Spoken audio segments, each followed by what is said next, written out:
للعالمين.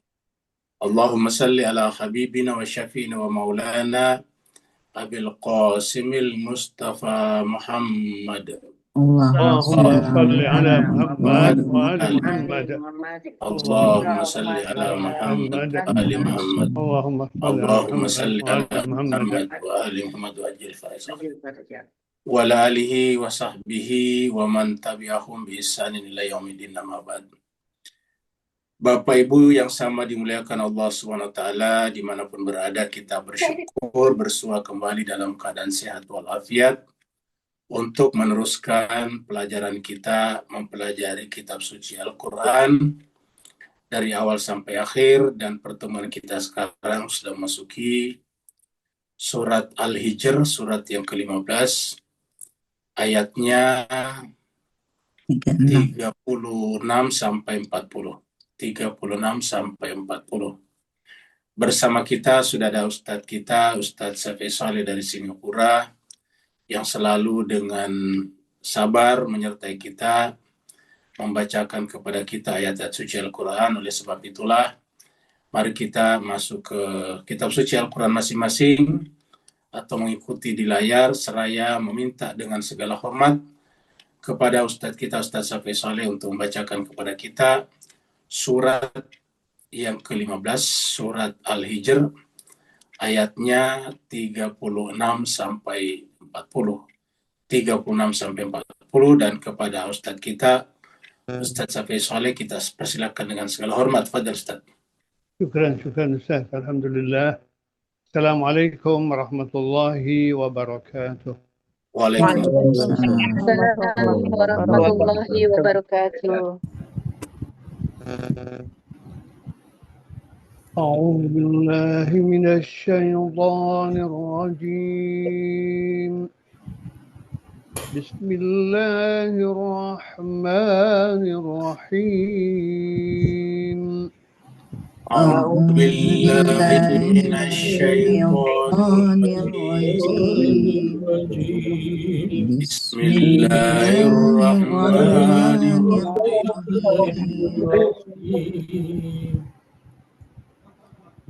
قال رب فأنظرني إلى يوم يبعثون. قال ربي فأنظرني إلى يوم يبعثون. قال فإنك من المنظرين إلى يوم الوقت المعلوم. قال فإنك من المنظرين إلى يوم الوقت المعلوم.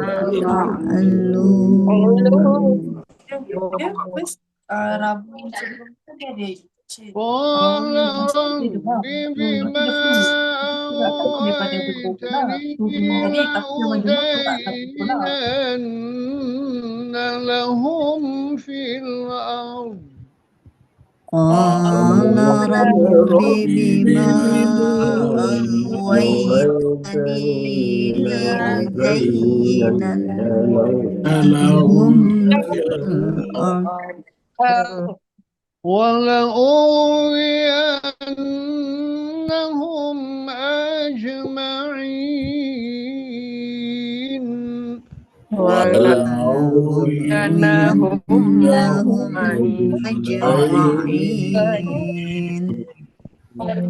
إلا عبادك منهم المخلصين. إلا عبادك منهم المخلصين. صدق الله العلي العظيم. صدق الله العلي العظيم. اللهم صل وسلم وزد وبارك على رسول الله وآله الأطهار على رسول الله وآله الأطهار اللهم صل على محمد Muhammad. اللهم صل على محمد اللهم صل على محمد وآل محمد.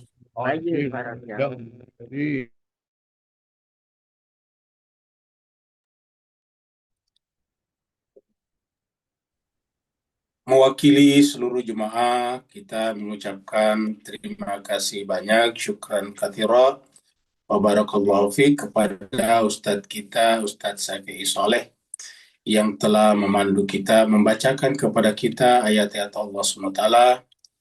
Bacaan-bacaan tadi adalah bacaan yang pernah dibaca oleh para ulama, para orang soleh, dan terutama Nabi kita Rasulullah Muhammad SAW, Malaikat Jibril, dan Allah SWT. Sehingga semoga bacaan itu juga menjadi keberkahan bagi kita semuanya dan kepada Ustaz Syafi'i Soleh. Sama untuk keluarga beliau, dari beliau sampai kepada anak-anak cucunya. Begitu juga kepada jemaah sekalian yang telah ikut membaca ayat suci Al-Quran. Karena ayat suci Al-Quran adalah mukjizat terbesar sepanjang masa dan masih ada dan bisa kita baca. Semoga ini juga menjadi sebab Allah SWT menjadikan kemujizatan ini.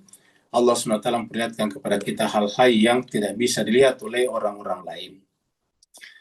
Kita teruskan surat Al-Hijr. Surat Al-Hijr adalah surat yang ke-15.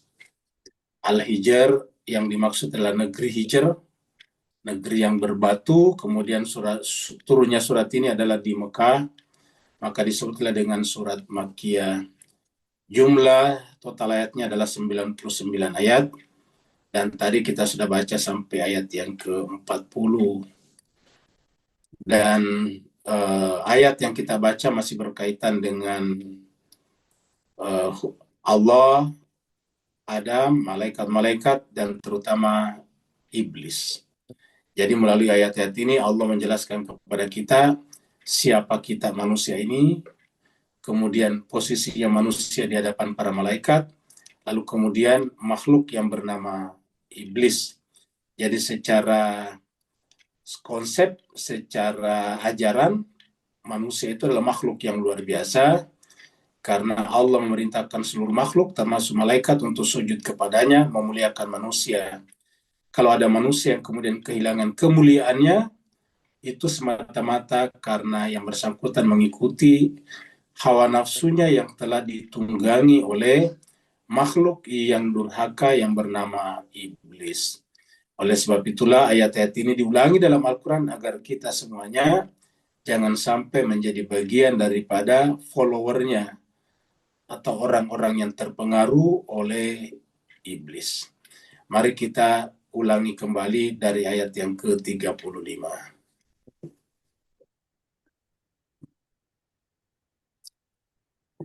Di ayat 35 Allah SWT berfirman, A'udzubillahi minasyaitonirrajim, Bismillahirrahmanirrahim. Kita mulai dari ayat 34. Qala fakhruj minha fa innaka rajim wa inna 'alaika la'nata ila yaumiddin.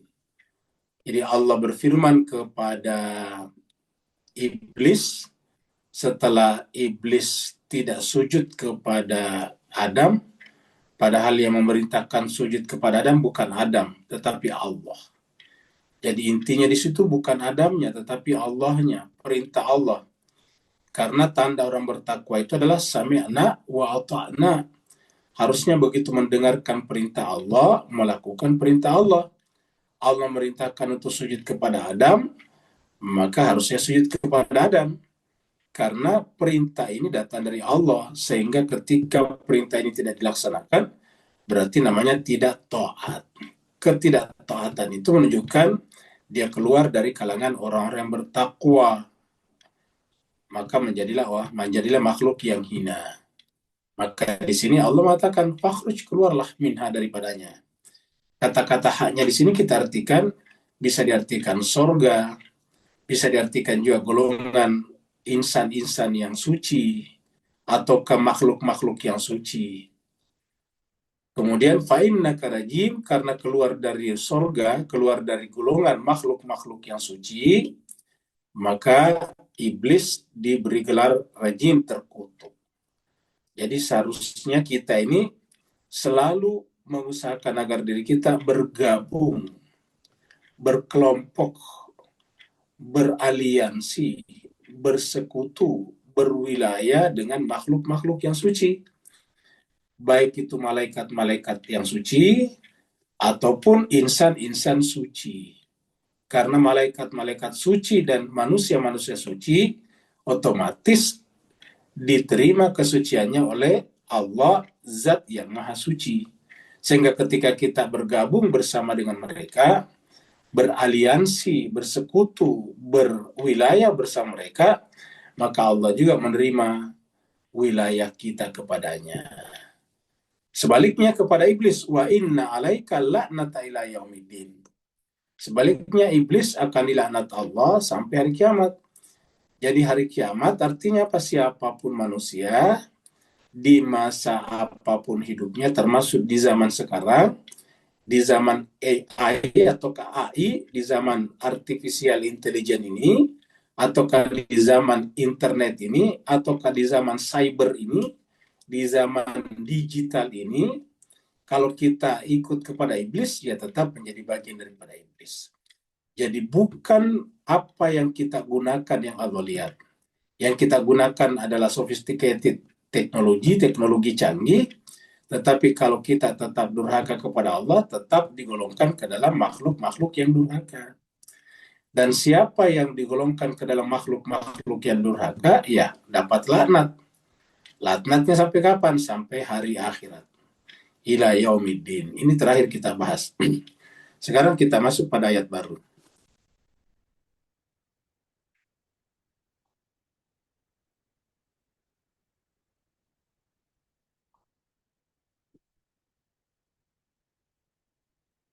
Qala, kemudian iblis berkata, setelah iblis divonis akan menjadi makhluk yang terkutuk sampai hari kiamat, maka berdoalah iblis.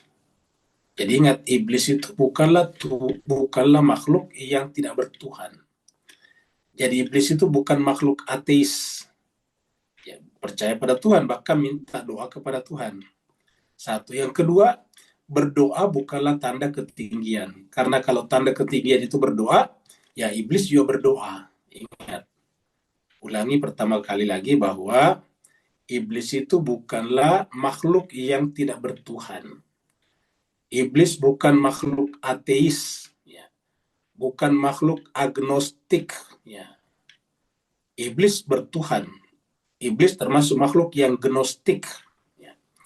Yang kedua, doa bukanlah tanda ketinggian derajat. Kenapa? Karena iblis termasuk berdoa. Kalau kita mengatakan yang berdoa itu tanda ketinggian derajat, iblis termasuk tinggi derajatnya. Karena setiap saat dia berdoa. Termasuk di sini pun dia berdoa. Ya. Di sini pun dia berdoa. Ini doanya dimulai dengan kata Rabbi.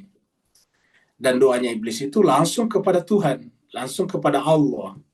Ini berhadapan-hadapan dengan Allah. Ini bermuajah.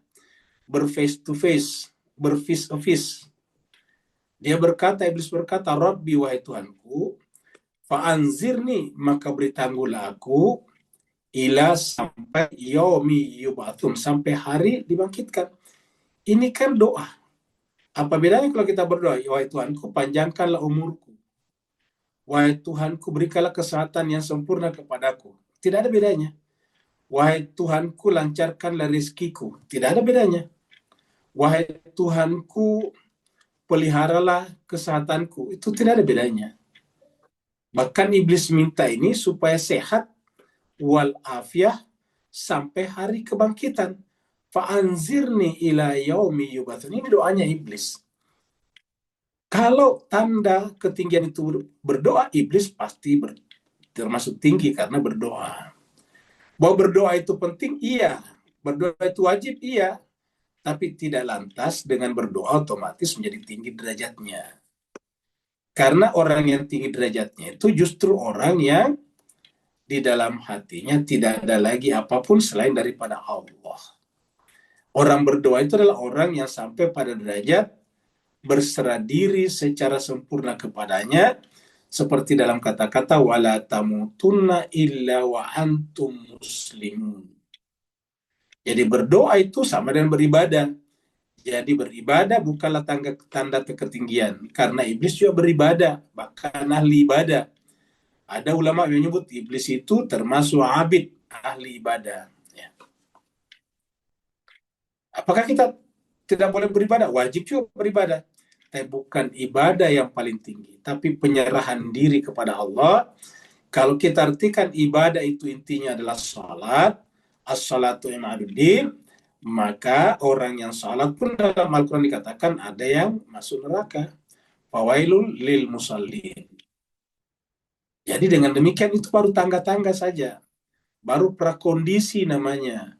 Belum merupakan inti daripada kehambaan seorang hamba. Jadi ini iblis berdoa, Rabbi fa'anzirni ila yaumi yub'atsun. Dan doanya iblis ini diulangi berkali-kali dalam Al-Quran. Bukan hanya di surat Hijr. Kita bisa temukan di berbagai macam surat dalam Al-Quran. Mari kita contohnya lihat di sini. Ini kita lihat di dalam surat Al-A'raf juga. Al-A'raf dulu cukup panjang juga dibahas tentang ini. Mulai daripada ayat 11. Ya, sekarang di ayat 14-nya, setelah iblis itu dikeluarkan juga dari golongan orang makhluk suci, qala, dia pun berkata, berdoa juga ini. Jadi dia pun diabadikan, iblis pun diabadikan doanya di sini. Qala, iblis berkata, anzirni ila yaumi yub'atsun. Di sini rabnya tidak diikutkan.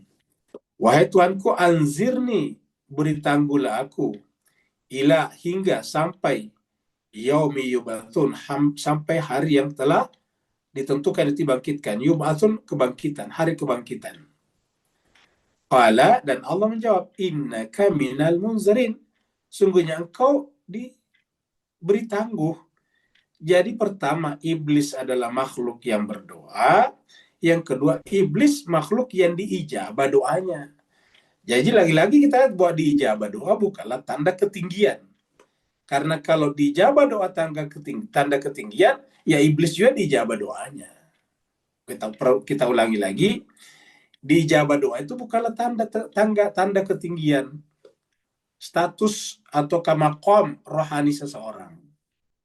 Karena kalau kita anggap diijabah doa itu maqam rohani paling tinggi, ketahuilah iblis pun juga diijabah doanya. Ini diabadikan dalam Al-Quran. Kalau saya berdoa dan ada di antara jemaah merasa doa saya dijabah, itu belum tentu benar. Karena itu perasaan bisa subjektif. Perasaan bisa tidak benar. Perasaan itu kan berarti feeling, firasat, bisa benar, bisa salah. Tapi ini diabadikan dalam Al-Quran. Artinya bahwa iblis diijabah doanya itu bukanlah rumors. Bahwa iblis dijabah doanya itu bukanlah hoax.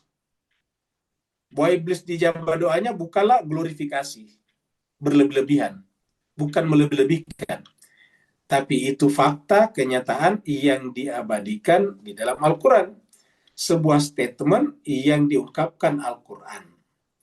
Di mana Allah berfirman di sini, innaka, sungguhnya kau wahai iblis, minal munzarin, termasuk makhluk yang diberi tangguh, atau dengan kata lain dijabah doanya di sini. Anzirni, maka engkau minal munzarin. Ini anzir, permintaannya, jawaban Allah, innaka minal munzarin. Jadi dijabah doanya iblis itu. Kita lihat juga di surat 37. Surat As-Saffat. Ini berbicara tentang Nabi Yunus ketika dilemparkan ke dalam perut ikan. Ingat, ketika masuk dalam perut ikan, artinya Nabi Yunus itu aslinya berada dalam gelapnya gelap. Kegelapannya kegelapan. Kenapa? Karena 3 lapis kegelapan di sana. Ya. Jadi gelapnya gelap. Gelap pertama, gelapnya perut ikan. Ya. Bisa dipastikan di dalam perut ikan pasti gelap. Kenapa? Nggak ada ventilasi, nggak ada jendela. Kalau kita masuk dalam perut ikan kan tak ada jendela. Ya. Yang kedua, gelapnya lautan. Karena yang namanya ikan besar, ikan paus kan di dalam lautan. Berarti harus ada dua gelap di sana.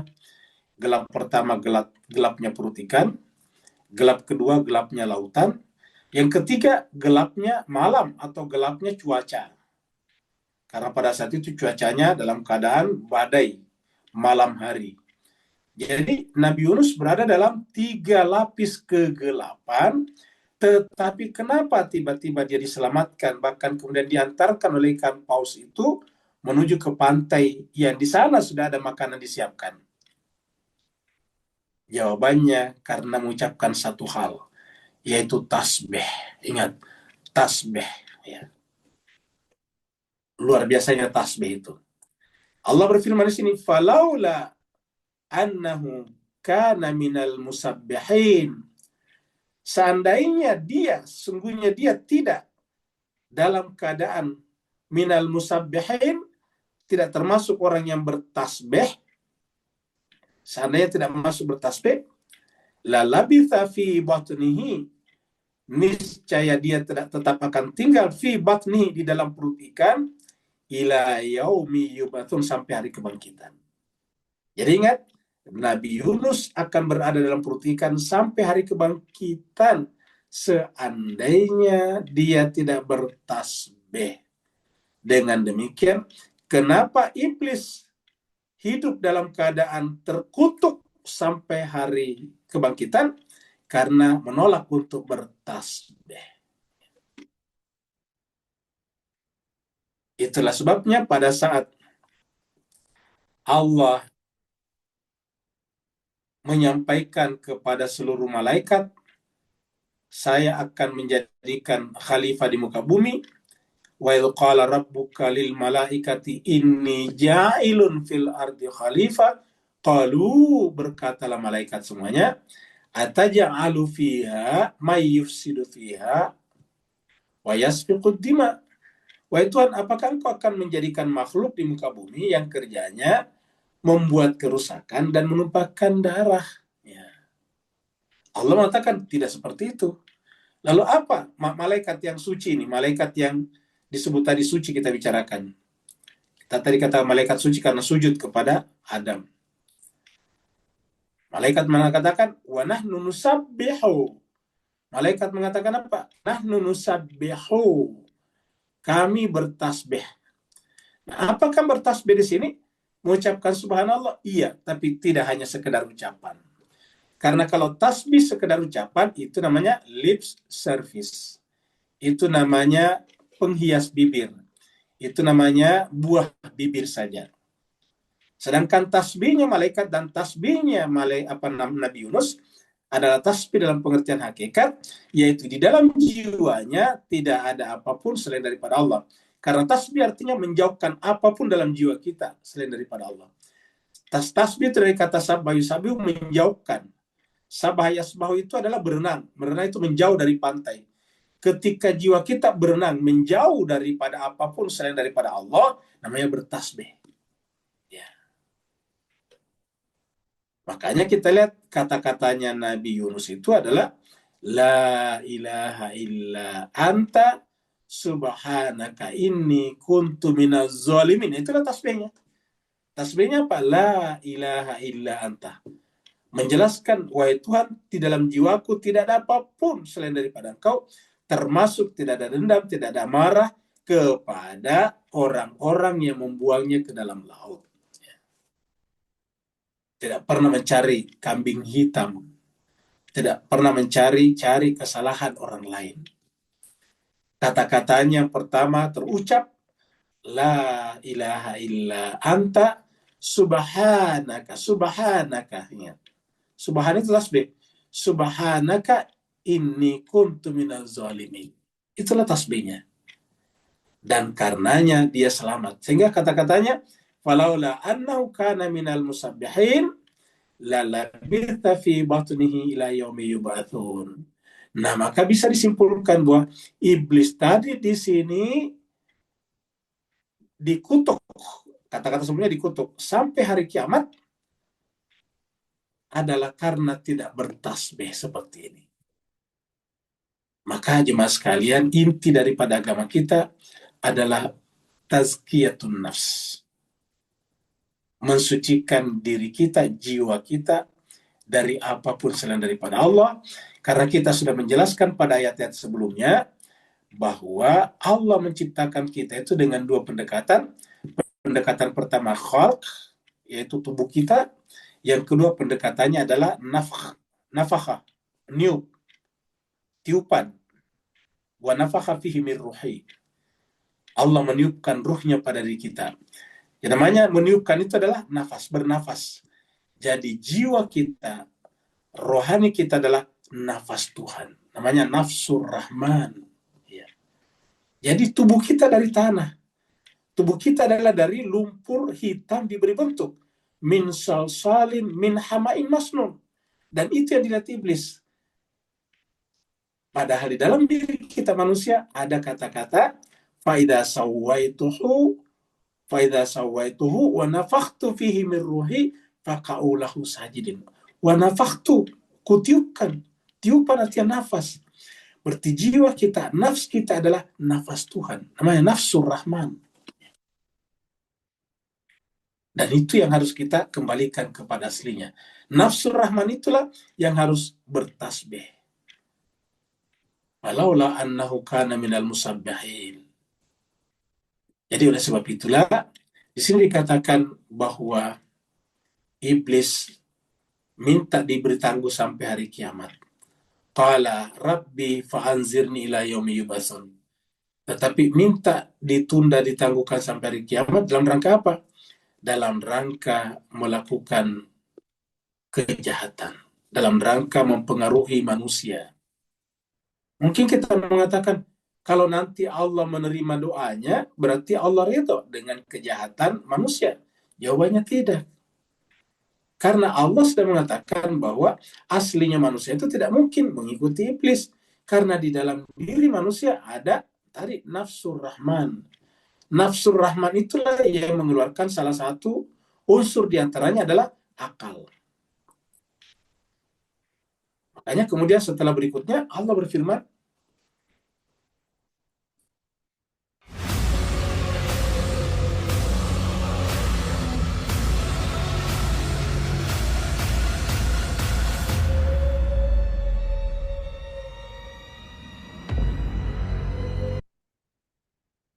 Allah berkata, berfirman, menjawab. Ingat tadi doanya iblis. Rabbi anzirni ila yaumi yub'atsun. Apa kata Allah? Qala fa innaka minal munzarin. Maka sesungguhnya engkau wahai iblis minal munzarin. Jadi pengulangan tadi di surat Al-Araf kita sudah lihat. Jadi intinya apa? Doa iblis diijabah. Jadi kita pertegaskan kembali, iblis pun berdoa dan doa iblis pun diijabah. Dengan demikian bukanlah keluar biasaan apabila doa seseorang diijabah.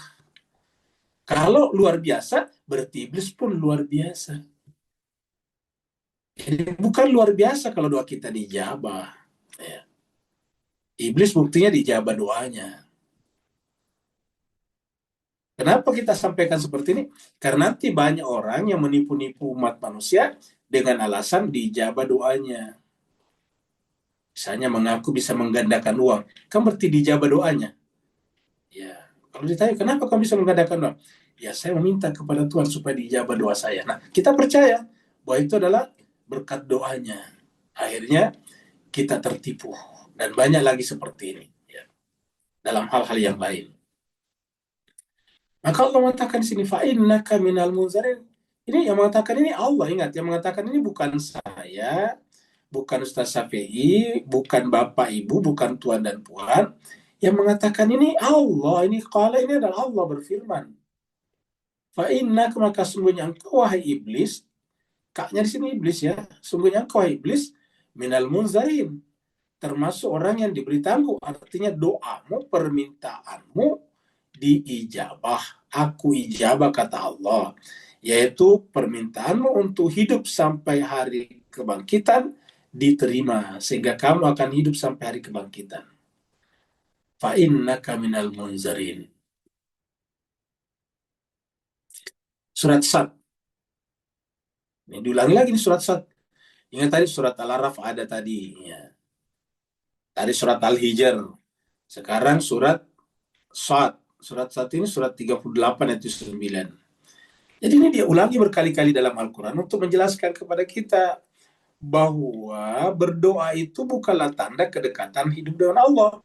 Bahwa orang yang dekat dengan Allah itu berdoa, tetapi orang berdoa bukan tanda kedekatan dengan kepada Allah. Yang kedua, bahwa dijabah doa itu baik, tetapi orang yang dijabah doanya atau makhluk yang dijabah doanya bukanlah pertanda baik selamanya. Kenapa? Karena terbukti iblis pun diijabah doanya ketika dia berdoa, Rabbi qala iblis di sini. Rabbi wa Tuhanku fa'anzirni ila yaumi yub'atsun. Maka beritahulah aku, maksudnya panjangkanlah usiaku sampai hari kebangkitan.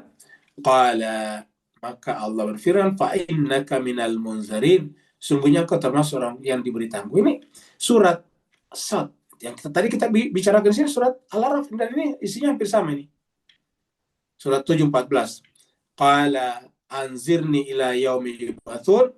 Qala, Allah berkata menjawab, innaka minal munzarin. Itu begitu juga di surat Sad ini. Qala rabbi fa anzirni ila yaumi yub'atsun. Qala fa innaka minal munzarin. Ini ayat diulang-ulang beberapa kali. Jadi di malam ini saja kita menemukan 3 ayat. Tentu kalau kita tambah ada lagi. Pertama tadi surat Al-Hijr yang kita baca. Kemudian ini surat Al-Araf ini. Kemudian ini adalah surat Sad. Surat Al-Araf ini surat ke-7. Ini surat Sad ini surat 38. Surat Al-Hijr yang kita baca tadi surat 15. Diulangi berkali-kali doanya iblis. Dan diulangi berkali-kali bahwa doanya iblis dijabah. Untuk apa? Menjelaskan kepada kita bahwa orang berdoa itu bukanlah tanda keluar biasaan. Orang yang suci, orang yang baik, orang saleh berdoa, iya. Tapi orang yang berdoa belum tentu dia baik. Ingat, beda. Orang saleh pasti berdoa. Tapi orang yang berdoa belum tentu saleh. Karena semua agama di dunia pasti ada doanya. Semua agama, bahkan termasuk orang musyrik sekalipun ada doanya. Jadi semua agama-agama termasuk agama paganis, agama politeistik juga berdoa. Ya. Jadi berdoa bukanlah tanda ketinggian. Bukanlah tanda maqam yang dekat kepada Allah. Bahwa orang yang maqamnya dekat kepada Allah berdoa, iya benar. Tapi orang yang berdoa tidak lantas menjadi maqamnya dekat kepada Allah. Satu. Yang kedua, dijabah doanya. Karena iblis di sini pun diijabah doanya dan diabadikan di 3 ayat yang kita bahas ini. Surat Al-Hijr, surat Al-Araf, dan surat Sad. Diulangi beberapa kali. Ya. Jadi kita ulangi itu bukan tanda. Di surat Yunus, surat 10 ayat 20 Allah berfirman, wa yaquluna laula unzila alaihi ayah. Mereka berkata, mereka yang orang-orang yang tidak beriman, orang-orang yang menentang Nabi dan Rasul, mereka orang-orang yang terkontaminasi oleh iblis. Wa yaquluna, mereka berkata, laula unzila alaihi ayah min rabbi. Seandainya diturunkan kepadanya, kepada Nabi, 1 ayat, 1 mujizat min rabbi dari Tuhannya. Maksudnya itu kenapa tidak diturunkan 1 mujizat? Kalau Muhammad itu memang Nabi, kenapa tidak diturunkan kepadanya mujizat ini?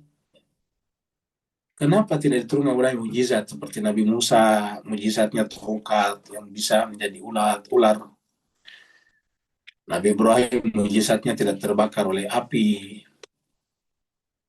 Nabi Saleh, ontanya disembelih mengundang bencana. Nabi Isa, tangannya bisa menyembuhkan berbagai macam penyakit, bahkan menghidupkan orang mati. Laula unzila alaihi ayah min rabbi. Kalau memang Muhammad itu adalah seorang rasul, kenapa tidak diturunkan kepadanya 1 ayat, 1 mujizat min Rabbi, dari Tuhannya. Fakul, maka jawablah. Inilah jawabannya. Ya. Fakul, maka jawablah Muhammad, innamal ghaibu illa lillah. Bahwasanya al-ghaib itu adalah milik Allah. Jadi seakan-akan Allah mengatakan bahwa ada ayat yang diturunkan pada Muhammad yang luar biasa. Ya, yaitu al-ghaib. Ya. Jadi ada al-ghaib. Siapa itu al-ghaib? Pasangan terakhir daripada Al-Quran. Al-Quran sendiri adalah ayat. Ingat, Al-Quran itu adalah ayat. Namanya saja, di dalamnya ayat-ayat Al-Quran. Jadi Al-Quran secara keseluruhan adalah ayat. Pasangan Al-Quran juga adalah ayat. Dan pasangan Quran terakhir itu adalah ghaib. Ya. Di dalam Islam disebut dengan Imam Mahdi. Di dalam Kristiani disebut dengan Mesias. Ya. Jadi Mesias versi Kristen. Karena apa? Karena di agama Kristen juga nabinya diangkat juga.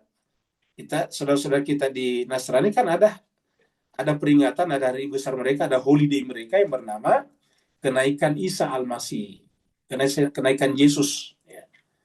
Naik artinya apa? Menjadi goib. Tadinya nyata, sekarang goib. Ya, dan itu mereka tunggu di akhir zaman. Nah, hal yang sama terjadi pada keturunan Nabi yang bernama Imam Mahdi. Dia goib juga, nanti akan turun di akhir zaman. Innamal ghaibu lillah. Sungguhnya yang gaib itu kepunyaan Allah, urusan Allah, prerogatif Allah. Prerogatif Allah. Kita boleh memintanya, tapi Allah yang punya otoritas mutlak. Ya. Lalu apa kerjaan kita? Fantaziru, menunggu. Ya. Kenapa menunggu? Karena iblis juga menunggu tadinya sampai hari akhir zaman. Karena iblis menunggu sampai akhir zaman, artinya akan ada terus-menerus orang-orang, makhluk-makhluk dari kalangan manusia ini yang akan disesatkan oleh iblis. Dan boleh jadi di akhir zaman, karena terkoneksinya satu manusia dengan manusia lain, akan menjadi besar juga jadinya. Karena kan terkoneksi, tersambung. Ya, menjadi suatu komunitas global. Nah, maka kemudian, al-ghaib juga disimpan oleh Allah untuk melawan mereka di akhir zaman. Maka iblis menunggu, kita pun menunggu. Fantaziru, maka tunggulah. Ini sungguhnya aku, kata Nabi, aku bersama kalian minal muntazirin. Ini kata Nabi di sini apa? Ini di sini ya Nabi sebagai sebuah eksistensi kenabian yang diteruskan oleh al-ghaib. Jadi artinya Pak al-ghaib ini adalah kelanjutan dari ini aku, kata Nabi di sini.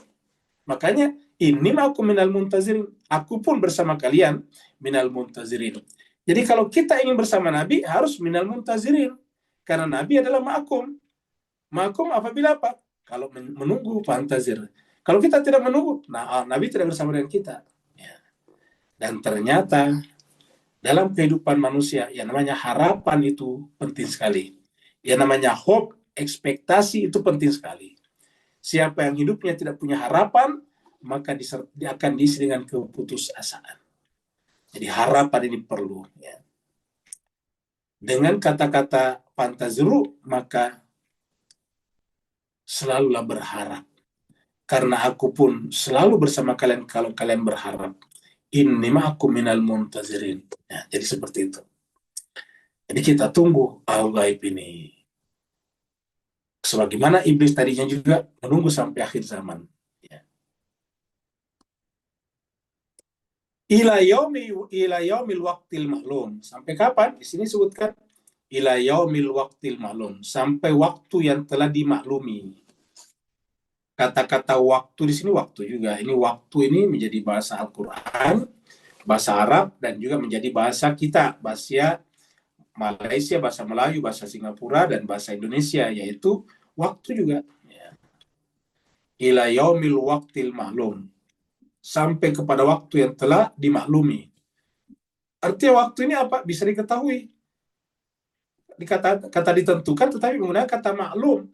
Maklum itu dari kata ilmu, alima ya'lamu ilmun atau ilman. Ini dari kata ilmu ini. Nah, berarti kan waktu ini bisa diketahui dalam pengertian diilmui, ada ilmunya. Karena menggunakan kata-kata ila yaumil waqtil ma'lum, ingat. Maklum itu artinya diketahui. Ya. Ingat, yang namanya ilmu adalah apabila terjadi kesatuan antara alim dan maklum. Al-wahda bainal alim wal maklum. Kesatuan antara yang mengetahui dan diketahui itu namanya ilmu. Jadi kita mempunyai ilmu tentang sesuatu, Kalau kita sebagai alimnya menyatu dengan apa yang kita ketahui. Apapun juga, contohnya misalnya masalah ilmu kedokteran atau ilmu teknik. Disebut dengan ahli teknik kalau dia mengetahui dan dianya menyatu dengan teknik tersebut. Dia tahu, misalnya ahli otomotif, baru dengar suaranya dia tahu ini ada masalah dengan mesinnya. Kenapa? Karena dia ada ilmunya. Jadi biasa kita dengarkan kalau ahli otomotif, ahli mobil, ahli kereta, mendengarkan saja bunyinya itu kita punya mobil, dia sudah tahu ini ada masalah. Masalahnya di sini-sini nih. Kalau bunyinya seperti ini, dia sudah tahu. Kenapa? Ya karena dia sudah menyatu dengan benda tersebut. Sudah menyatu dengan barang tersebut. Kenapa? Dia ada ilmunya. Ilmu artinya menyatunya antara alim yang mengetahui, yaitu ahlinya, dan maklum, dan benda yang diketahuinya. Nah, ila yaumil waqtil maklum. Sampai waktu yang telah ditentukan dalam pengertian, ketentuan ini bisa diketahui karena menggunakan kata maklum. Jadi inilah maknanya maklum. Jadi inilah bagusnya kalau kita sedikit-sedikit ngerti bahasa Arab. Karena ini maklum dari kata alima ya. Dari kata alima ya lamu ya. Ya lamu ya. Akhirnya nanti kata ilmu. Ya. Akhirnya nanti di sini kata ilmun. Tulisannya sama tapi ya harakatnya berbeda, ilmun. Jadi alima ya lamu ilmun, ilman. Jadi ilmu itu adalah apabila ada yang mengetahui dan ada yang diketahui. Ya. Mengetahui kan berarti harus ada diketahui. Tidak bisa disebut mengetahui kalau tidak ada yang diketahui. Ya.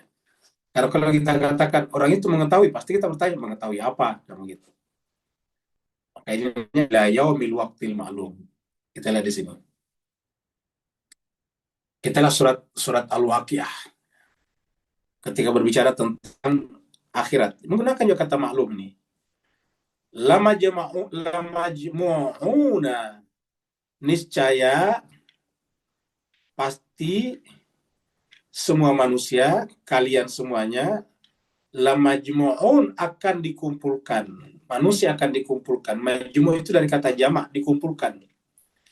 Ila, pada, kita artikan pada di sini. Miqat, waktu yang telah ditentukan. Miqat itu dari kata waktu. Miqat itu waktu. Miqat, waktu yang telah ditentukan. Yaumim maklum, pada hari yang telah diketahui maklum. Kalau tadi waktul, ya ila waktil maklum.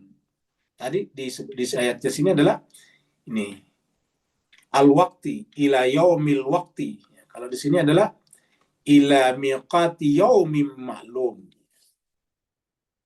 Jadi di sini ya menggunakan kata al-waqt setelah yaum. Ya, kalau di sini yaumnya tidak ada waktunya, tapi di sini ada di depannya miqat itu waktu juga. Ya, kalau tadi yaum baru waktu, kalau ini waktu dulu baru yaum.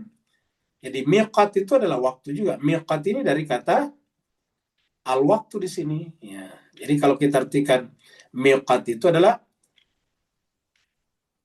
sesuatu ataukah waktu yang tertentu. Bisa ditentukan dengan zaman. Ya. Itu kan waktu itu kan zaman sebetulnya. Waktu miqat. Sama misalnya dengan miftah. Miftah itu kan alat. Ya. Kalau di sini adalah zaman. Jadi mimnya itu bisa menunjukkan dia isim alat, bisa menunjukkan isim zaman, ya bahkan bisa juga isim makan. Nah di sini adalah waktu, kata benda. Miqat, ya. Sama kalau orang pergi haji namanya miqat, ya, miqat. Nah, miqat itu adalah waktu. Ya. Boleh dikata kalau kita masuk di miqat itu, disitulah terakhir kali kita berada dalam alam ruang waktu. Setelah itu kita masuk dalam ketidakadaan ruang waktu. Kita menyatu dengan Allah. Makanya setelah di miqat itu kita lepaskan semua hal-hal yang terkait dengan ruang waktu kita, simbol-simbol dan sebagainya. Setelah itu tidak ada lagi kata-kata kecuali labbaik Allahumma labbaik. Ila miqati yaumim ma'lum, sampai waktu hari yang telah ditentukan. Ya. Jadi pasti kita akan maklum. Nah, hari kiamat itu bisa diketahui juga, artinya bahwa adanya hari akhirat itu bisa diilmui sebetulnya, ada ilmunya. Ya. Paling tidak di dalam ilmu filsafat dipelajari dengan ilmu yang disebut dengan teleologi. Ya. Teleologi itu adalah berbicara tentang ujung waktu. Ya. Jadi teleologi. Summa innakum ayyuhad-dallunal mukadzibun. Lalu kemudian kalian, wahai orang yang sesat dan mendustakan, la'akiluna min syajarin min zakum. Yang dulu di dunia menempuh jalannya sesat dan mendustakan, berarti menempuh jalannya iblis. Di sana la'akiluna pasti akan memakan. Makanannya apa? Min syajarin min zakum. Dari pokok yang bernama zakum, pokok ataukah pohon zakum. Ya, seperti itu. Pohon yang berduri. Ya. Surat Al-Mursalat. Ini 77:1. Allah berfirman, faja'alnahu fi qararim makin ila qadarim ma'lum. Nah, ini contoh orang kita ketika berada dalam perut ibu. Ya. Itu juga ada kadar yang telah ditentukan juga di sana. Dan kalau waktunya sudah sampai, itu pasti akan keluar. Artinya manusia lahir dari perut ibunya, dari rahim ibunya. Dan itu bisa diketahui. Buktinya dokter tahu ini akan lahir tanggal sekian. Tapi kalau mau lebih cepat bisa, namanya disesar, dioperasi, dibelek. Ya, bisa. Jadi itu namanya ada waktunya. Faja'alnahu, kami jadikan manusia itu, maksudnya janin itu, setelah berjumpa antara sel dari laki-laki, ayah, dan dari perempuan ibu, berjumpa, terjadi pernikahan sel namanya, lahirlah namanya janin ataukah zigot. Ya. Zigot itu supaya bisa bertumbuh menjadi manusia seperti kita ini, harus diletakkan fi qararim makin. Ya. Kata-kata makin sebetulnya tempat, qarar itu kokoh sebetulnya. Qarar ini kokoh. Ya. Makin itu dari kata makan, tempat. Jadi tempat yang kokoh. Ya. Fi qararin, dalam kekokohan sebuah tempat. Nah, kira-kira gitu. Faja'alnahu fi qararim makin. Kami jadikan dia, cikal bakal manusia itu berada dalam qarar amakin. Kokohnya sebuah tempat. Ya, 2 kali di sini. Kokoh artinya, coba kita lihat. Ada orang yang memang keguguran atau misalnya lahir prematur, tetapi itu tidak banyak. Ya, mayoritasnya itu lahir dalam keadaan biasa, normal. Padahal ibunya itu mungkin dia mencuci, menanam padi di sawah, pergi bahkan kerja bangunan. Kalau ada orang-orang perempuan tertentu kerja bangunan, bahkan ada ibu-ibu yang profesinya olahraga, tetapi anaknya tetap selamat di dalam perutnya, rahimnya. Kenapa? Fi qararin makin. Sampai kapan di dalam rahim? Ila qadarin ma'lum. Sampai kadar yang telah ditentukan. Maklumnya kata ilmu. Buktinya dokter mengetahui kapan ibu itu akan melahirkan. Itu dokternya bisa tahu. Ibu melahirkan kurang lebih tanggal sekian. Ila qadarim ma'lum. Nah, berarti Mas Keser Bahagia, berarti akhir zaman juga bisa diketahui sebetulnya melalui kata-kata maklum tadinya, karena iblis tadi melalui maklum. Ya.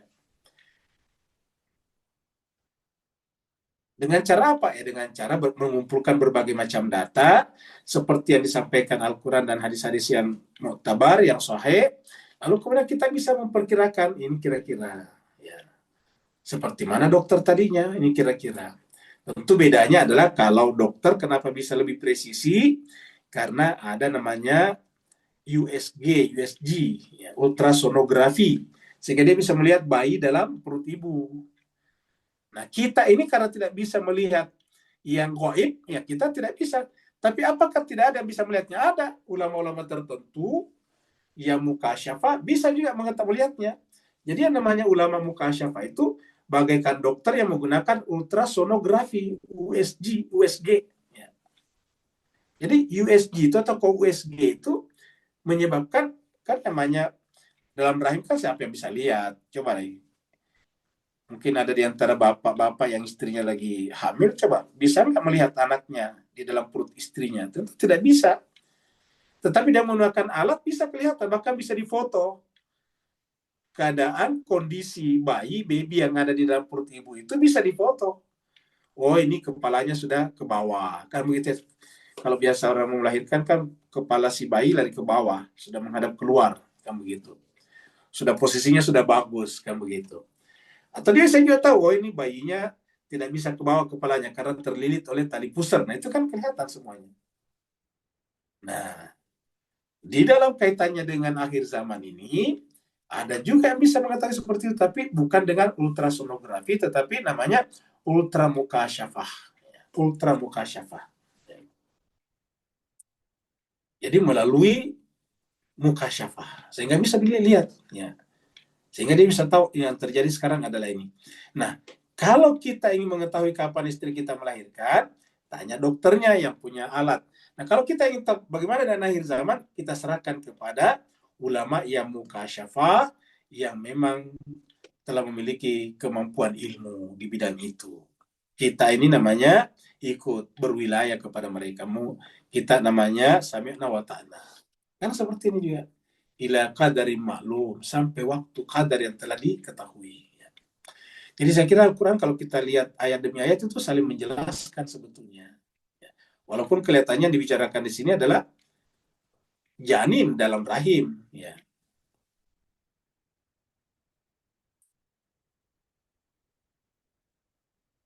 Sekarang kita pindah lagi. Ila yaumil waqtil ma'lum. Ya, sudah selesai tadi, kita pindah ke ayat 39.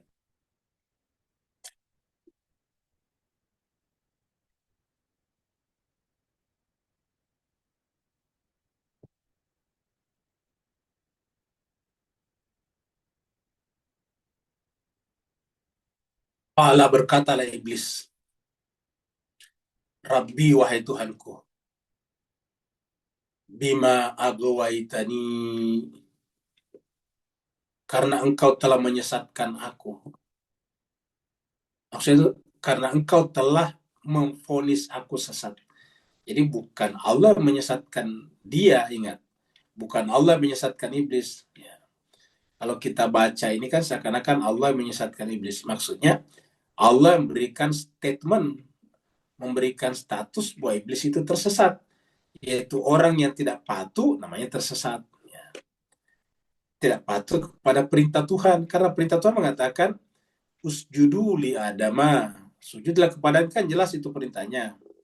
Dan ternyata semua yang lain itu mengerti, fasajadu, semuanya mengerti, artinya semuanya itu mengerti perintah Tuhan. Semuanya juga melaksanakan dengan benar perintah Tuhan. Illa iblis, kecuali iblis. Nah, iblis itu tahu isi perintah itu. Tahu bahwa kita harus sujud. Tetapi memilih dengan sadar untuk tidak sujud, maka disebutlah dengan sesat. Maka Allah pun mengatakan, agwaita, engkau wahai iblis termasuk tersesat. Ya. Kenapa? Berarti kamu menempuh jalan yang lain. Jalan telah aku tunjukkan. Dengan cara ikutilah jalan ini, yaitu sujudlah kepada Adam. Tapi kamu memilih jalan yang lain. Nah, ketika kamu memilih jalan yang lain, itu namanya jalan yang salah. Kalau jalan yang kita tempuh salah, namanya tersesat. Maka berkatalah iblis di sini, Rabbi, wahai Tuhanku. Ya. Ingat, iblis itu sampai sekarang masih menggunakan kata Rabbi, wahai Tuhanku. Begitu dekatnya hubungan iblis dengan Allah, sampai selalu menggunakan Rabbi, wahai Tuhanku. Ya. Jadi kan menjelaskan kepada kita bahwa bukanlah orang yang selalu berkata Rabbi, atau yang simbol-simbol ilahiyah ada pada dirinya itu, lantas kita anggap dia itu adalah rohaninya. Belum tentu berdasarkan ayat ini. Iblis ini tidak rohaninya, tidak ilahiyah. Ini sudah berapa kali iblis mengatakan kata Rabbi. Kalau kita lihat dari ayat 36 tadi. Sekarang dia berkata lagi, Rabbi wahai Tuhanku, bima agwaitani, karena engkau telah memvonis. Jadi saya menggunakan kata, karena engkau telah memvonis aku, atau engkau memberikan predikat, memberikan titel kepadaku, yaitu sesat, maka saya memanfaatkan kesesatanku ini. Ya, kira-kira gitu. Wahai Tuhan, saya akan memanfaatkan kesesatanku ini untuk apa? La'uzayyinanna lahum. Aku akan menjadikan indah bagi manusia, humnya bagi manusia. Ya. Jadi kita lihat di sini, humnya adalah manusia, anak cucu Adam. Jadi humnya kita artikan dengan Bani Adam. Kata iblis, La uzayyinanna, aku akan menjadikan indah bagi mereka. Jadi kata kuncinya, keywordnya di sini ada di sini nih. Kujadikan indah. Begitu menganggap indah misalnya emas, berlian, perak, dan perhiasan-perhiasan dunia lainnya, maka orang itu akan melakukan apapun juga, termasuk merampok negaranya, merampok perusahaan tempatnya bekerja, bahkan merampas harta orang lain di tengah jalan, namanya perampok. Bahkan kemudian mau melakukan membunuh orang untuk mengambil hartanya. Coba kita lihat, kita kan sering menyaksikan ada orang yang membunuh orang lain hanya untuk mengambil hartanya. Hartanya mobil, itu pun dijualnya cuma beberapa juta. Mobilnya orang bayangkan, untuk mengambil mobilnya yang nanti dijual cuma 40 juta, ini baru kejadian di Indonesia, orangnya dibunuh, seorang notaris dibunuh coba. Dibunuh, baru kemudian dibuang mayatnya ke sungai. Bayangkan, pertama membunuh sudah perbuatan yang tak terbayangkan oleh seorang manusia sebetulnya. Yang kedua dengan cara yang sadis, ya, menggunakan mobilnya yang bersangkutan. Yang ketiga dengan melemparkannya ke sungai. Hanya untuk mendapatkan apa? 40 juta, bayangkan, 40 juta rupiah. Jadi demi 40 juta melakukan kejahatan yang luar biasa. Kenapa? Kata iblis, la uzayyinanna lahum, aku akan jadikan indah bagi mereka. Ya. Jadi 40 juta bagian itu lebih indah daripada kemanusiaan. 40 juta itu lebih indah daripada value, nilai-nilai, norma-norma, norms. Jadi dengan 40 juta itu semuanya lebih indah daripada kemanusiaan, ya, daripada cinta, daripada kasih sayang. Karena orang itu kan pasti punya anak-anak, keturunan yang mencintainya. Semuanya diruntuhkan hanya 40 juta. Dia juga, orang itu pasti punya keturunan juga, bahkan punya istri juga, punya anak juga. Anaknya akan kehilangan ayahnya. Istrinya akan kehilangan suaminya, karena nanti akan dipenjara seumur hidup, minimal seumur hidup. Ya. Jadi kata iblis, la uzayyinanna lahum, aku akan jadikan indah bagi mereka. Apa yang dijadikannya? Fil ardi, kehidupan di muka bumi. Seakan-akan kehidupan di muka bumi indah luar biasa. Ya. Punya uang yang banyak, indah. Ya. Punya emas yang banyak, indah. Punya perak yang banyak, indah. Dibuat indah sedemikian rupa. Nah, setelah menganggap indah, jadi setelah ini, baru ini yang pertama ya. Jadi kita anggap ini adalah langkah pertama. Ini adalah step pertama. Ini adalah langkah pertama. Langkah berikutnya, wala ugwiyannahum, aku akan sesatkan mereka. Ini langkah berikutnya. Ini adalah step kedua. Jadi pertama menganggap indah kehidupan dunia, menganggap indah apa saja, menganggap indah tas-tas branded, menganggap indah make-up branded, menganggap indah baju-baju yang branded dan sebagainya. Setelah itu kemudian wala ugwiyannahum, aku akan sesatkan mereka. Aku akan sesatkan mereka. Ajmain semuanya, artinya semuanya kita tidak luput daripada ini. Kata ajmain itu tidak ada yang kecuali dari sini. Semuanya akan diusahakan oleh iblis. Ya. Nah, maka kalau begitu siapa yang bertahan? Yang bertahan itu adalah yang tahu hakikat iblis. Ya. Dan tahu hakikat dunia. Makanya nanti dia berikutnya itu yang tidak terpengaruh hanya ini kata Tuhan. Di ayat 40 nantinya. Jadi la uzayyinanna lahum fil ardi wa la ugwiyannahum ajmain. Kenapa dia menyesatkan? Karena dia juga ini sesat di sini. Karena dia sesat, dia ingin mencari teman sesat sebanyak-banyaknya dari kata ajmaun, seluruh manusia. Ajmain di sini seluruh manusia. Jadi iblis mencari teman yang sama-sama nanti sesat di tengah-tengah umat manusia. Ajmain, jin dan manusia bahkan. Wala ugyanahum ajmain. Ya. Jadi kalau kita ditanya bagaimana cara menyelesaikan masalah korupsi, ya sederhana, kembali kepada Al-Quran, mau pelajari Al-Quran secara sungguh-sungguh. Ya. Ingat, dengan sungguh-sungguh, bukan hanya memilih ayat-ayat tertentu, ayat-ayat yang favorit. Misalnya dia suka berdoa, ya dia hanya mengutip doa, uda'uni fastajib lakum, karena dia sukanya berdoa. Ya. Ketika dia suka salat malam, yang dihafal adalah wa minal laili fatahajjad bihi nafilatan lak asa ayyabu asaka rabbuka maqama mahmuda. Karena dia suka puasa Senin Kamis, yang dihafal adalah wa man tatawa khairan fa huwa khairul lah, itu puasa sunnah. Cuma itu saja jemaah sekalian. Ya. Ya, suka pergi berhaji, yang dihafal cuma hijjul bait man istata ilaihi sabila. Cuma itu saja. Ya. Sehingga apa yang terjadi kemudian? 99,99% ayat Al-Quran tidak diketahui. Yang diketahui hanya yang sesuai dengan keinginannya saja. Sedang keinginannya, ya.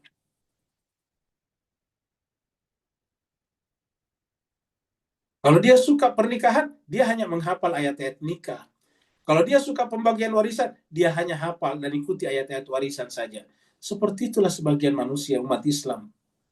Sehingga apa yang terjadi kemudian?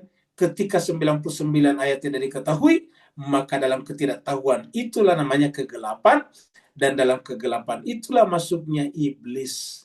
Kenapa? Karena di dalam kegelapan itu tidak ada tasbih. Maka supaya kita tidak tersesat dalam kegelapan, bertasbih. Dan apakah tasbih itu? Al-Quran. Bahkan di dalam Al-Quran ada beberapa surat dimulai dengan tasbih. Sabbaha lillahi ma fis samawati wa fil ard. Yusabbihu lillahi ma fis samawati wa ma fil ard. Dalam Al-Quran, subhanalladzi asra bi abdi. Di dalam Al-Quran, sabbih isma rabbikal a'la alladzi. Tasbih banyak sekali dalam Al-Quran.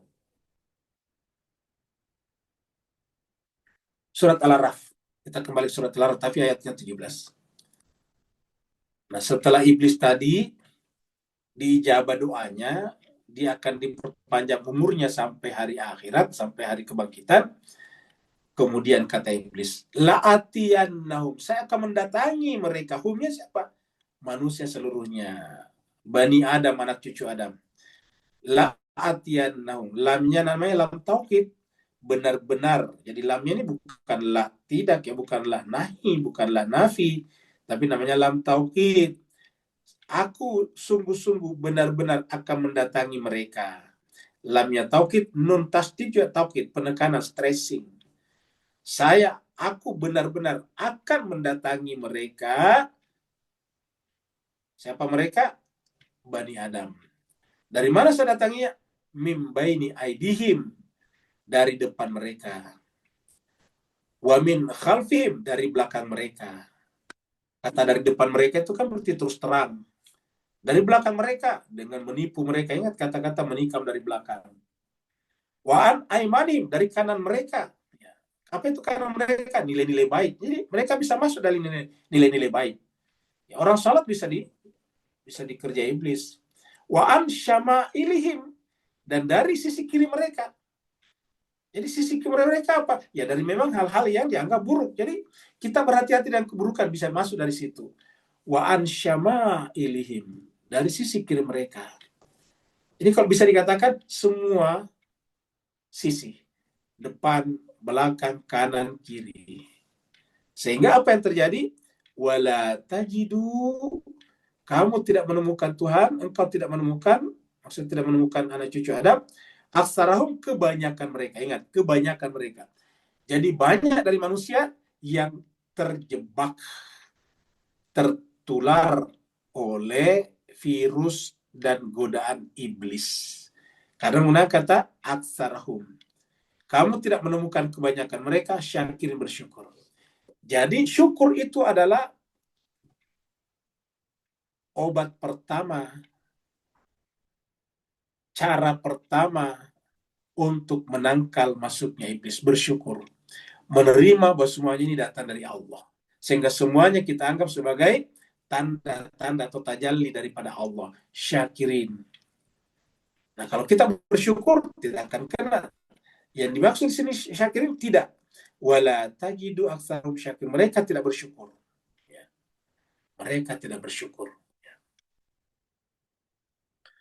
An-Nahl. Allah demi Allah. Laqad arsalna, sungguh kami telah mengutus ila umamin, kepada umat-umat min qablika, sebelum engkau Muhammad. Jadi sebelum engkau Muhammad kepada seluruh umat-umat, seluruh kaum, seluruh generasi kami telah mengutus Nabi. Tetapi kenapa mereka umat itu setelah Nabinya datang, maka mereka perang saudara, saling membunuh juga. Bahkan ada Adam dan Hawa, dua-duanya manusia suci. Tetapi Habil bisa saja membunuh Habil, anaknya, anak dengan anak. Ya, ini terjadi. Masih ada Nabi Musa, tetapi sudah muncul Samiri yang menyesatkan orang untuk membenci Harun. Caranya bagaimana? Fazayyana lahumus syaitanu a'malahum. Jadi syaitan membuat indah di mata mereka amal-amal perbuatan mereka yang salah itu. Amal perbuatan apa? Amal perbuatan tentang dunia, menganggap indah. Ya. Padahal yang indah itu hanya Allah. Ingat, yang indah itu hanya Allah. Bukan kita misalnya berbuat apa? Katakanlah berbuat baik, amal. Itu tidak indah. Yang indah adalah Allah. Makanya Bunda Sayyidah Zainab mengatakan, aku tidak melihat kecuali keindahan. Wa ma ra'aitu illa jamila. Tidak ada lagi yang kulihat kecuali keindahan. Ya, kenapa? Keindahan adalah pengertian dari Allah. Karena kalau tidak seperti itu, indah di sini adalah amal perbuatan kita yang sejalan dengan syaitan. Dan saya menggunakan kata zayyana. Dihiasi sebetulnya. Kata-kata zayyana itu dihiasi. Kata dihiasi itu kan artinya tidak indah. Misalnya kita bikin hiasan, kan aslinya itu bendanya tidak indah. Dinding, tembok itu tidak indah, tapi dihiasi sehingga kelihatan indah. Tangan kita sebetulnya tidak indah, tapi dihiasi dengan gelang-gelang yang terbuat dari emas dan berlian, sehingga kelihatan indah. Aslinya tidak indah. Nah, fazayyana lahumus syaitanu a'malahum. Fahuwa, sehingga kemudian syaitan itu, nah ini, sehingga syaitan itu waliyuhum, menjadi wali mereka. Jadi syaitan membuat indah amal perbuatan kita, sehingga kita memilih syaitan sebagai wali. Ya. Waliyuhumul yaum, pada hari itu. Sehingga apa yang terjadi? Walahum, bagi mereka, syaitan dan follower-followernya, pengikut-pengikutnya, azabun alim. Mendapatkan azab yang pedih. Ya.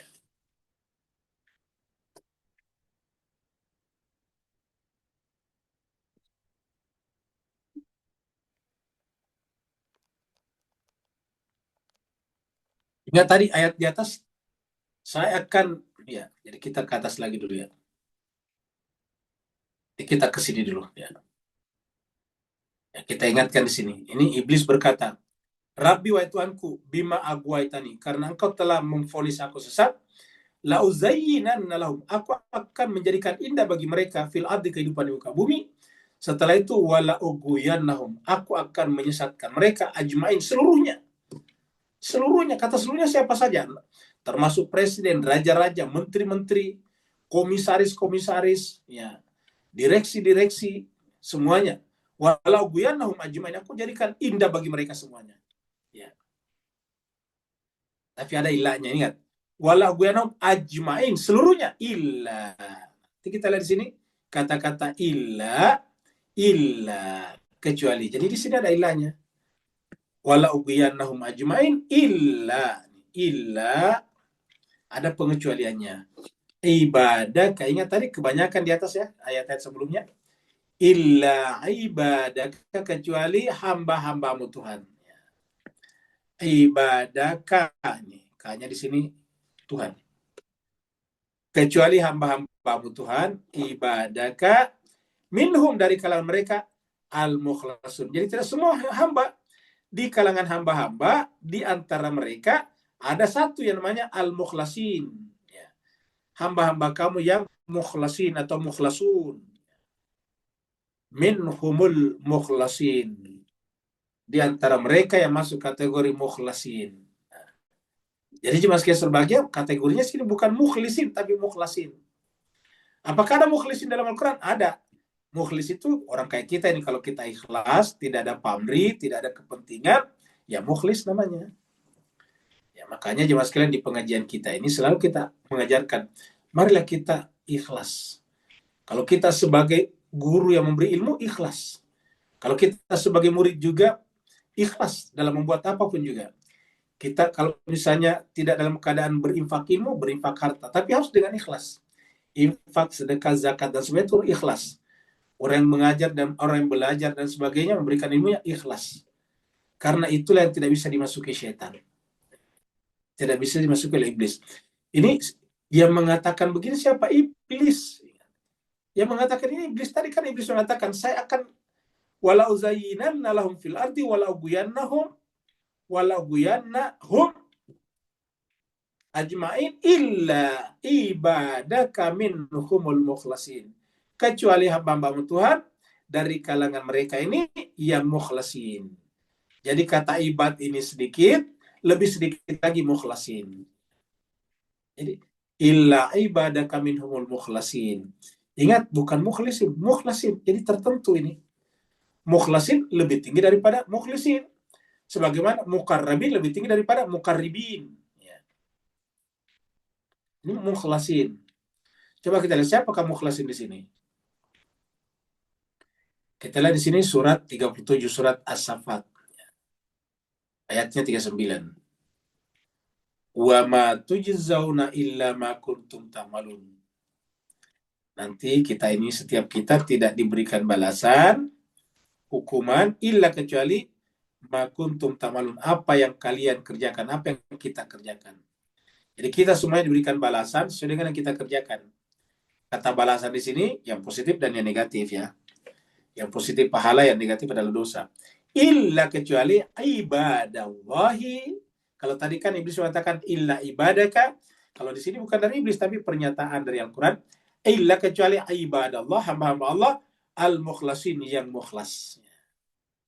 Jadi ini lebih sedikit daripada ini. Karena ini adalah ibadallahil mukhlasin. Hamba Allah yang mukhlasin. Ya. Ibadallahil mukhlasin.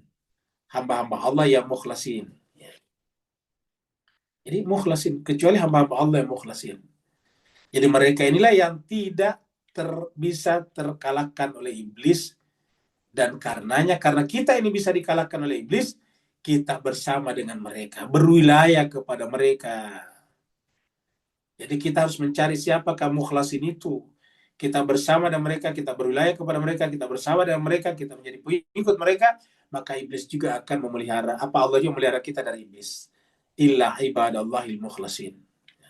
Contohnya mukhlasin, kita lihat sini. Nabi Yusuf masuk kategori mukhlasin. Allah berfirman di dalam Al-Quran, dalam surat Yusuf, ini ayat 24, ini surat Yusuf. Ketika Yusuf digoda oleh seorang wanita cantik, namanya Zulaikha. Zulaikha itu dari hadis ya, di sini tidak disebutkan. Walakad hammat bihi. Sebetulnya secara naluri ya, secara manusia biasa, laki-laki mana sih yang tidak tertarik kepada lawan jenisnya? Ya.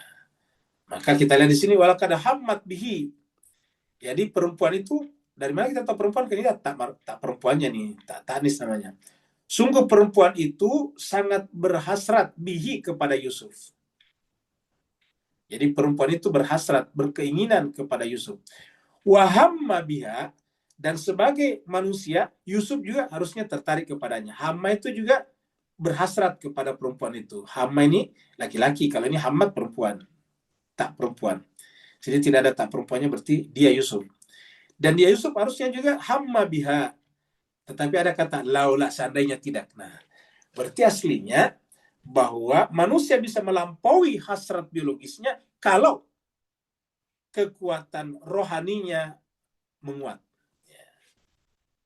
Jadi secara manusia harusnya Yusuf pun hamma biha, berhasrat kepadanya. Laula, seandainya tidak karena ini. Laula an ra'a burhana rabbi. Seandainya Yusuf tidak melihat burhan Tuhannya. Nah, apa yang maksud dengan melihat burhan Tuhannya? Mukasyafah. Jadi Nabi Yusuf di sini mukasyafah. Karena mukasyafah, dia melihat burhana rabbi. Dia melihat cahaya kebesaran Tuhannya. Dia melihat tajalli Tuhannya pada dirinya. Burhan Rabbi, tajalli Tuhannya pada dirinya. Sehingga burhan di sini bisa bermakna cahaya Tuhannya, bisa bermakna bisa bermakna tanda kebesaran Tuhannya dan sebagainya. Ya, laula an ra'a burhana rabbi. Seandainya dia tidak melihat burhan Tuhan, seandainya tidak mukasyafah. Dengan demikian Mas Keser bahagia, kalau kita ingin membuat manusia ini terhindar dari berbagai macam kejahatan, dari yang besar seperti contohnya korupsi, kemudian judi online, pinjol dan sebagainya, membuat manusia menjadi menderita, adalah mengajari manusia untuk mensucikan jiwanya. Mengajari mereka dengan ilmu tasawuf ataukah ilmu irfan. Mengajari mereka tentang filsafat. Karena filsafat yang membuat manusia bisa burhan. Hatu burhanakum in kuntum sadiqin. Kalau kebenaran harus bisa diargumentasikan. Hatu burhanakum in kuntum sadiqin. Yusuf mencapai derajat itu. Jadi burhan itu adalah perpaduan antara irfan dan tasawuf. Perpaduan antara tazkiyatun nafs dengan peluasan ilmu pengetahuan. Kadzalika linasrifa anhu su. Begitulah dengan mukasyafah ini, kami kata Tuhan mencegah, membentengi anhu daripada Yusuf perbuatan buruk. Jadi kata-kata ayat ini bahwa kita manusia bisa tercegah daripada su' wal fasya apabila kita mencapai derajat mukasyafah. Nah, siapakah mencapai derajat ini? Innahu min ibadinal mukhlasin. Yusuf termasuk hamba kami yang mukhlasin. Jadi mukhlasin di sini. Apakah kita mampu? Kita usahakan ke sana. Walaupun kita tidak mampu, tapi kita usahakan dengan cara berwilayah kepada al-mukhlasin ini. Innahu min ibadinal mukhlasin. Nah, jadi inilah jemaah sekalian berbahagia. Dengan demikian mukhlasin itu apa? Manusia suci, insan suci, maksum kalau istilah lainnya maksumin. Nah, maka jemaah sekalian itulah yang diabadikan dalam Al-Quran, yang tidak bisa digoda oleh iblis, sehingga kalau kita berwilayah kepada mereka, kita akan selamat. Maka mana mungkin agama diteruskan oleh orang yang tidak mukhlasin? Masa agama yang mengajarkan mukhlasin atau ikhlas, agama yang mengajarkan kesucian, tasbih, lantas diteruskan oleh orang yang hakikatnya jiwanya tidak bertasbih, yang tidak mukhlas. Ini menjadi kontradiktif. Ya. Mudah-mudahan ada manfaatnya, tapi sebelum kita lanjut dengan diskusi, kita lihat dulu ayat berikut ini. Hadis berikut ini. Kita sebut makar iblis kepada manusia. Jadi kita sebut ini makar iblis kepada manusia ini. Makar iblis kepada manusia. Hadis dari Imam Darimi, nomor 310. Nah, ini adalah dialog iblis. Ya. Jadi ini adalah An Ibnil Mubarak, Anil Auza'i, dari Al-Auza'i. Qala berkata.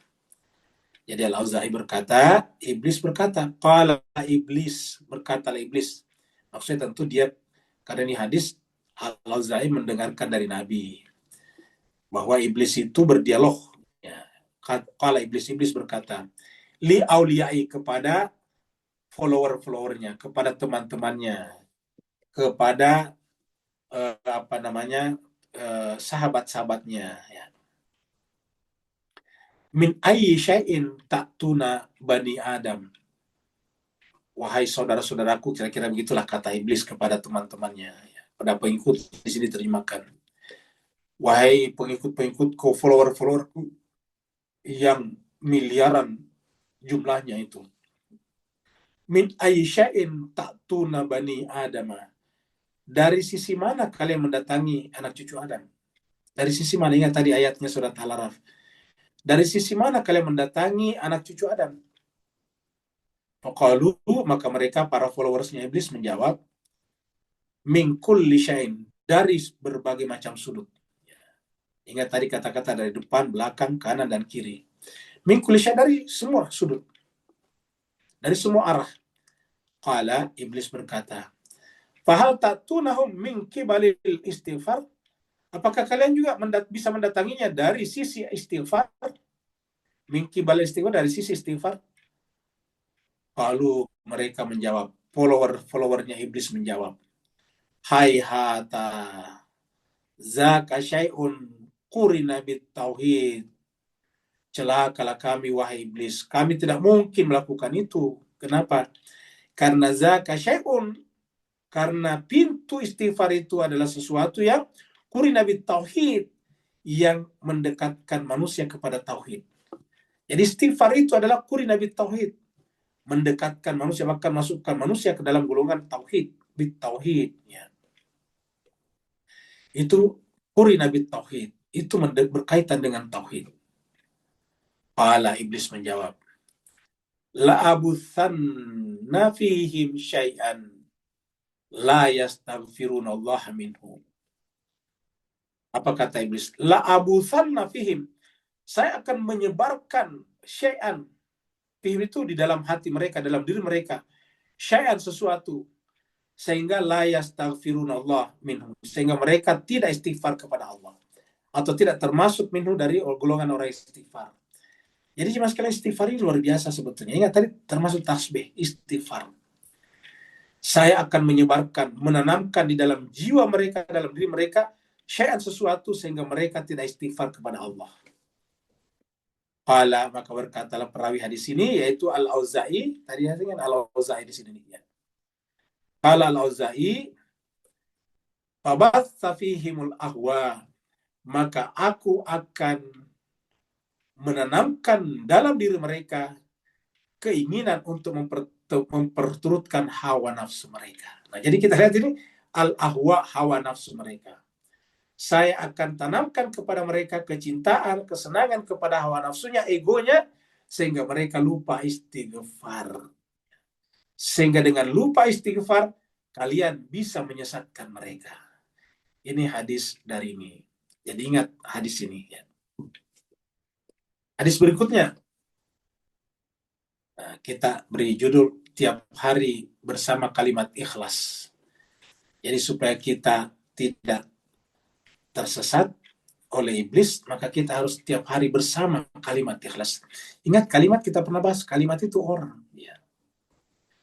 Ini adalah dari An Sufyan An Salama ibni Kuhail An Abdullah ibni Abdurrahman ibni Abza An abihi qala, jadi dari Abza, dari bapaknya berkata, kana Nabiyyu sallallahu alaihi wasallam idza asbaha, bahwa Nabi itu biasanya kalau memasuki pagi, asbah itu memasuki pagi berikutnya, qala, berkata. Jadi berkata atau berdoa, berwirid. Jadi Nabi itu kalau masuki pagi dia katakan, asbahna ala fitratil Islam. Ya Allah, masukkanlah kami di pagi ini atau di siang hari yang baru ini dengan fitrah Islam. Jadi masukkanlah kami di hari baru ini dengan fitrah Islam. Asbahna ala fitratil Islam. Wa kalimatil ikhlas, dan kalimat al-ikhlas. Wa dini nabiyina Muhammadin, dan masukkanlah kami ke dalam agamanya Nabi kami Muhammad. Wa millati abina, dan millah abina Ibrahim hanifa muslimah. Jadi inilah jemaah sekalian. Kalau kita ini apa kalau begitu? Yaitu berpegang teguh kepada fitrah, karena fitrah kita adalah Islam. Kemudian kalimat ikhlas, manusia yang menjadi pasangan daripada Al-Quran. Namanya manusia ikhlas. Kalimatul ikhlas itu adalah, kita pernah pelajari di dalam surat Ibrahim. Daraballahu kalimatan thayyibatan kasyajaratin thayyibatin. Ya. Kalimatil ikhlas itu adalah manusia yang mencapai derajat mukhlas tadinya. Wadini nabiyina. Jadi ingat, bukan hanya sekedar agama, tapi agama Muhammadi ini. Dini nabiyina Muhammadin. Jadi agama Muhammadi. Wa millati abina, dan millah abi kami Ibrahim, yaitu apa? Hanifah. Hanifah itu ikhlas, lapang, musliman, berserah diri. Inilah cara yang kita lakukan untuk terhindar dari godaan iblis atau godaan syaitan, yaitu setiap hari bersama dengan kalimat ikhlas, dengan kata-kata ini, asbahna ala fitratil Islam wa kalimatil ikhlas wa dini nabiyina Muhammadin wa millati abina Ibrahim hanifan muslimah.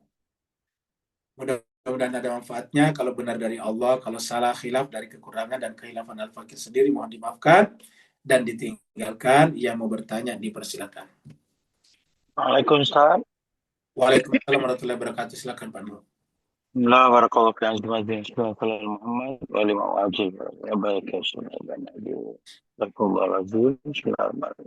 Ustaz, kalau dicantumkan kalimat kutiupkan buku yang lepas tu, maka ini adalah suatu elemen yang forever and ever embedded dalam kita punya soul, yang akan memandu kita kembali macam mana pun kita jauh tersesat dalam kegelapan seperti dalam ikan paus tadi. Tapi elemen ni tidak pernah terpupus, dan sekaligus ini adalah suatu daripada pembuktian Allah punya Rahman dan Rahim tu melampaui Allahnya kemukaan, dan iblis take advantage mengetahui ini hingga dia tak segan-segan untuk berdoa walaupun dia telah dikutuk sebagai yang tersesat, tapi dia tak putus asa sebab dia yakin kepada tauhid kalimat Rahman dan Rahim dari Ustaz. Jadi pencerahan dan teguran Ustaz barakallahu. Baik, Pak jemaah sekalian, kita lihat tadi di sini kata-kata ini ya. Faiza sawaituhu wa nafakhtu fi min ruhi.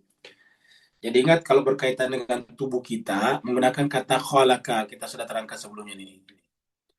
Wa idh qala rabbuka lil malaikati inni khaliqun. Jadi kata berkaitan dengan lumpur tanah liat yang berwarna hitam yang diberi bentuk, itu menggunakan kata khaliqun, dari kata khalaqa yakhluqu, khaliqun makhlukun gitu. Kita ini adalah makhluk, Allah adalah khaliq. Prosesnya namanya khalqun, penciptaan.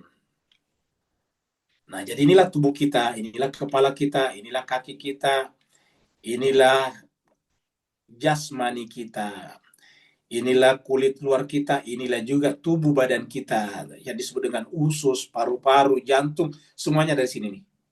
Namanya khaliqun basyaran min salsalin min hamim masnun.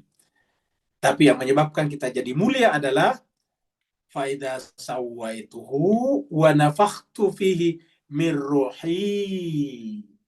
Jadi di sini tidak menggunakan kata-kata dari lumpur hitamku, enggak begitu. Ingat, tidak menggunakan kata lumpur hitamku, ya. Karena lumpur hitam itu hakikatnya tidak ada. Lalu mana yang ada? Yang kaitannya adalah ruhi, ruhku, menggunakan kata aku di sini, ruhku. Dan di sini menggunakan kata nafakhtu, tiupkan. Dan ditiup itu kan nafas ya. Kalau kita meniup sesuatu kan bernafas. Selama orang itu masih bernafas, berarti masih bisa meniup. Nah, jadi dengan demikian, yang ada pada diri kita itu adalah nafas Allah. Yang kita tadi sebut dengan nafsur rahman. Ya. Jadi itu yang ada pada diri kita, nafsur rahman. Selama nafsur rahman itu ada pada diri kita, maka selama itu juga kita terpelihara dari iblis. Selama kita sadari bahwa dalam diri kita itu ada nafsur rahman. Maka nafsur rahman itu tidak boleh tertarik kepada khalq tadi di sini. Khalq ini alat memegang pakai tangan, alat untuk berjalan pakai kaki. Semuanya dari mana? Dari basyaran min salsalin min hamain masnun. Tetapi yang menggunakannya apa? Wa nafakhtu fihi min ruhi ruhku. Inilah yang buat kita jadi mulia, dan inilah yang menyebabkan seluruh malaikat fakaulahu sajidin, suruh sujud kepadanya. Nah, jadi jemaah sekalian berbahagia, kalau kita ingin jadi mulia, kita harus menetapkan bahwa diri kita itu adalah nafas Allah. Ingat jemaah sekalian, diri kita, nafs kita, jiwa kita, rohani kita, nafas Allah. Jadi setiap kita bernafas harusnya senafas dengan Allah. Apa artinya setiap nafas kita senafas dengan Allah? Setiap kita bernafas, Allah, Allah, Allah, Allah, seperti itu. Itu kan kalau kita bernafas kan keluar Allah, Allah, Allah. Nah itu. Selalu nafas kita adalah Allah. Nah kalau itu kita lakukan, maka kita akan senafas dengan Allah.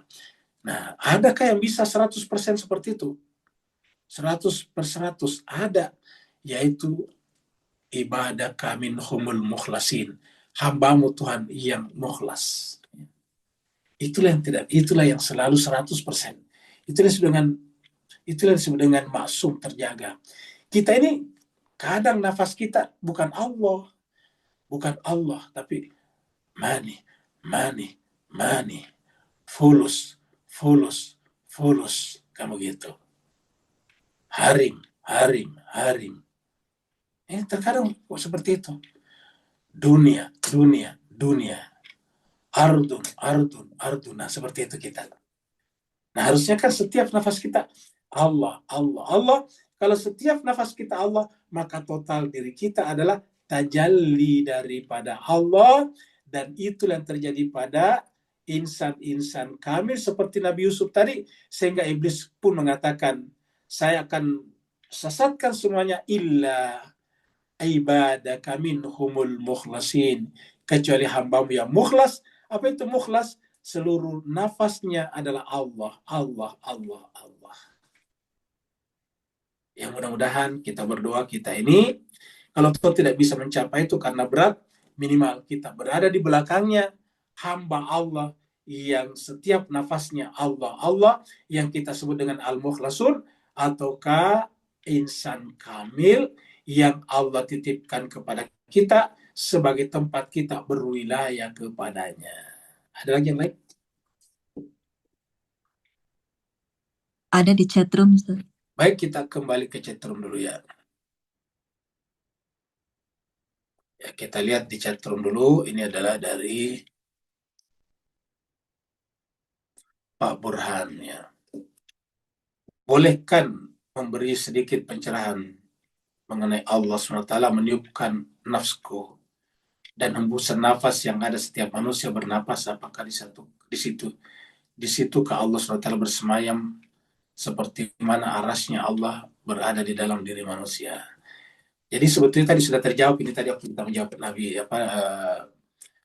Pak Nur. Kita sampaikan, tambahkan saja bahwa kenapa kita bisa bernafas? Karena ada tubuh kita. Ya, karena tubuh kita ada, kita bernafas. Tubuh kita terbentuk dari apa? Kita sudah terangkan, dari air. Dan Allah mengatakan, di manakah arasnya Allah? Di atas air. Arsyuhu alal ma'i. Arasnya Allah di atas air. Dan air itu karenanya adalah dari langit. Anzala minas sama'i ma. Air itu juga adalah tahura, mensucikan, suci dan mensucikan. Nah, maka dengan demikian pertemuan antara nafsu rahman dengan tubuh kita adalah pada air. Ya, pada air. Dan karenanya ketika kita ingin sholat atau menghadap kepada Allah, berwudu dengan air. Kalau kita ingin mempertahankan hidup kita, minum air. Ya. Maka pada air itulah Allah bertahta, bersemayam, karena dengan air tubuh kita terbentuk. Dan dengan tubuh kita terbentuk, kita bisa bernafas, dan nafas kita adalah Allah. Ya. Nafas kita Allah. Sehingga setiap hembusan nafas kita adalah Allah, karena di dalam nafs kita Allah telah bersemayam. Ya. Jadi Allah bersemayam dalam nafs kita, sehingga nafs kita disebut dengan nafsu rahman, nafasnya Allah. Nafasnya Allah artinya apa? Arasnya Allah, seperti itu. Nah, jadi dengan demikian, mas sekalian, marilah kita mengusahakan berzikir Allah. Ya, seperti itu. Terima kasih banyak Bapak Ibu sekalian atas perhatiannya. Mohon maaf atas segala kekurangan. Wassalamualaikum warahmatullahi taala wabarakatuh. Waalaikumsalam warahmatullahi wabarakatuh. Terima kasih, Terima kasih, Ustaz. Ustaz. Bayu. Syukran Bu Ayu. Assalamualaikum warahmatullahi wabarakatuh. Assalamualaikum. Sama-sama. Ustaz. Syukran Bu Ayu. Ya, Sama-sama. sama-sama. Assalamualaikum. Terima kasih Pak Terima Ustaz. kasih, Ustaz. Sama-sama. Tidak ya. Assalamualaikum ya Ustaz, syukran. Ya, sama-sama ya Anda, afwan. Semoga ya Anda selalu sehat walafiat. Amin. Terima kasih Pak Ustaz, terima kasih. Sama-sama Pak Saniman, sampai berjumpa esok insyaallah. Besok ya, sehat-sehat. Amin. Syukran Ustaz, syukran. Afwan Ustazna, terima kasih banyak juga telah membantu membimbing kami.